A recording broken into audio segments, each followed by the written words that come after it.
Have you ever wondered how NHS dental charges work? Why is it that sometimes a patient can pay 5 to 10 times less for an NHS treatment compared to a private treatment? Surely that means the NHS is amazing, right? In today's video, I'm pulling back the curtain on the Band 3 NHS dental charges and comparing them to the cost of a similar treatment in a private clinic to show you exactly how dentist incomes are affected and how patient care can also be impacted. Hi guys, if you're new here, my name is Komal and I'm a dentist based in the UK. In today's video, we're talking about NHS Band 3 charges. Now, if you haven't seen the first two videos about Band 1 and Band 2 charges, you'll want to watch those first. We looked at how NHS Band 1 covers the initial examination and how NHS Band 2 covers a variety of different dental treatments, but all under the same umbrella. But wait, what happens when a patient needs a treatment that involves a lab-made device? That is where Band 3 comes in. So what is Band 3? Essentially, it covers any indirect treatment, so any treatments that require a lab to help you make a device. Think crowns, bridges, dentures, night guards. But here's the crazy part.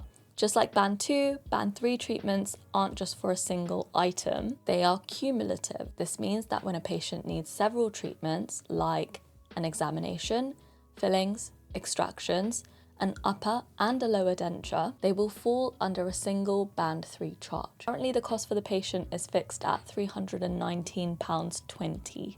I think. This does seem like good value, doesn't it? All that treatment for such a low price. What a bargain. Hang on, let's take a deeper look. A Band 3 equates to 12 UDAs, or units of dental activity. In this example, let's say a practice in northwest London receives £30 for each UDA. The practice will earn £360 for a Band 3 treatment. The practice has to pay for a lot of overhead costs, staff, materials, lab fees, and as we've discussed in previous videos, they will also be paying the dentist. In this example, the dentist will receive £10 per UDA, which means they will receive £120 for a Band 3 treatment. That is not that bad. Surely they're being greedy if they want more.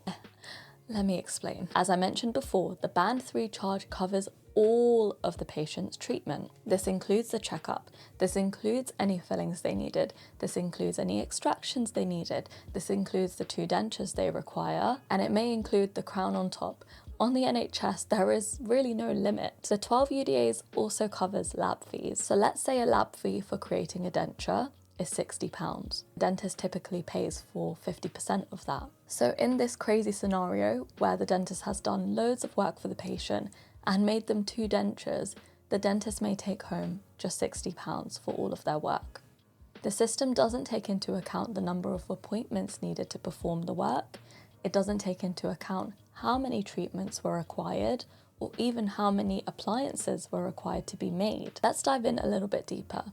To meet their targets, dentists are required to complete thousands of UDAs per year. If we say an average of 30 UDAs should be completed by a dentist per day, a dentist then needs to do 30 checkups, or 10 fillings, or 3 crown fits to earn £300. But it's a little bit more complex than that, because imagine if the dentist is doing 3 crown fits or 3 denture fits. These crowns and dentures didn't just come out of thin air. They had to be constructed. The patient's teeth had to be prepared for them. And all of this takes time, skill, effort, and financial contribution from the dentist. For example, when a dentist prepares a tooth for a crown, they do not yet get paid for their work. Once the crown is fitted, the dentist can then claim 12 UDAs. And for crowns and bridges and dentures, lab fees can be as high as £100, £200, £300. So sometimes the dentist can end up making a loss. And that's why most NHS practices use cheaper labs to make their appliances. Anyway, let me not get sidetracked. Let's go back to the scenario. So let's say the dentist has spent a total of 3 hours to do the exam, periodontal treatment, crown preparation, and crown fit. That means after lab fees, they've made about £70 for 3 hours of work.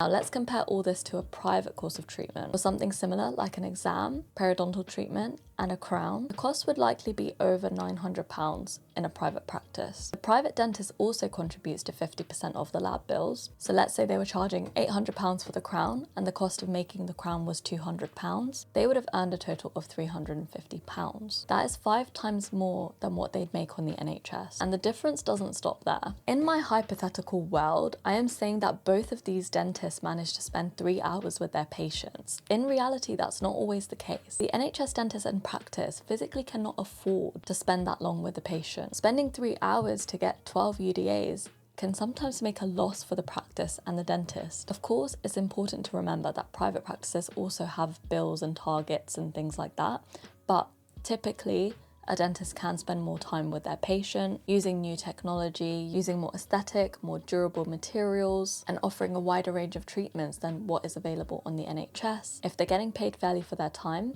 the dentist can give undivided attention to the patient, and they can use their expertise to the best of their potential because that's what they trained so hard for. Being compensated fairly will lead to anyone providing a better standard of work, whether that be a dentist, a plumber, a carpenter, a mechanic, a hairdresser, the list goes on. Now, what does a Band 3 charge mean for the patient? If patients can't afford private care and the NHS is the only option, it's not a bad one. But there are patients that can afford private care but still choose NHS treatment. And we need to understand the psychology behind all of this. Anyone who needs a crown or a denture will compare prices. And if the baseline price is always the NHS price, which is around £320, some patients will think, surely that's the option they need to go for. Why should they pay 2, 3, 4 times more for the same treatment just because the dentist told them that is better for them? Well, let's compare a Ford to a Ferrari, or a 2009 Sony Ericsson Walkman to an iPhone 10. Why do people pay more for one thing over another? If they can only afford the basics, that's fair, no judgment. But if they want better for themselves, they have to invest in it. And I know with the increasing number of dentists leaving the NHS, including myself,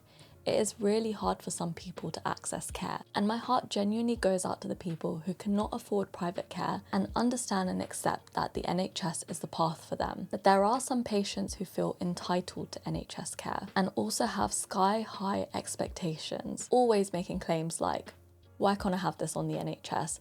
Why are you trying to sell me private treatments? Just remember, do you want a Ford or a Ferrari? And don't forget, there are obviously options in between. Most private practices are not offering patients Ferrari services anyway. Private care can offer more personalization, flexibility, and access to care that patients didn't even know about. And of course, it does come with a higher price tag, like everything else in life. Patients just need to make a choice. Do they want a cheaper treatment that does the job, like a Ford that will get them from A to B? Or do they want a sophisticated treatment that is not always reactive to their problems and can enhance or even transform their oral health care? So what's the takeaway here? The financial realities of the NHS system are tough for both dentists and patients. While Band 3 treatments are the only option for some patients, the system is not sustainable for practices and it is not rewarding dentists for their skill. I'd love to know your thoughts. What's been your experience with NHS dentistry? Do you think the system needs reforming? Drop your comments below and don't forget to subscribe for more videos on NHS dentistry, private dentistry, facial aesthetics, and just living life as a dentist in the UK. And I will see you in the next one.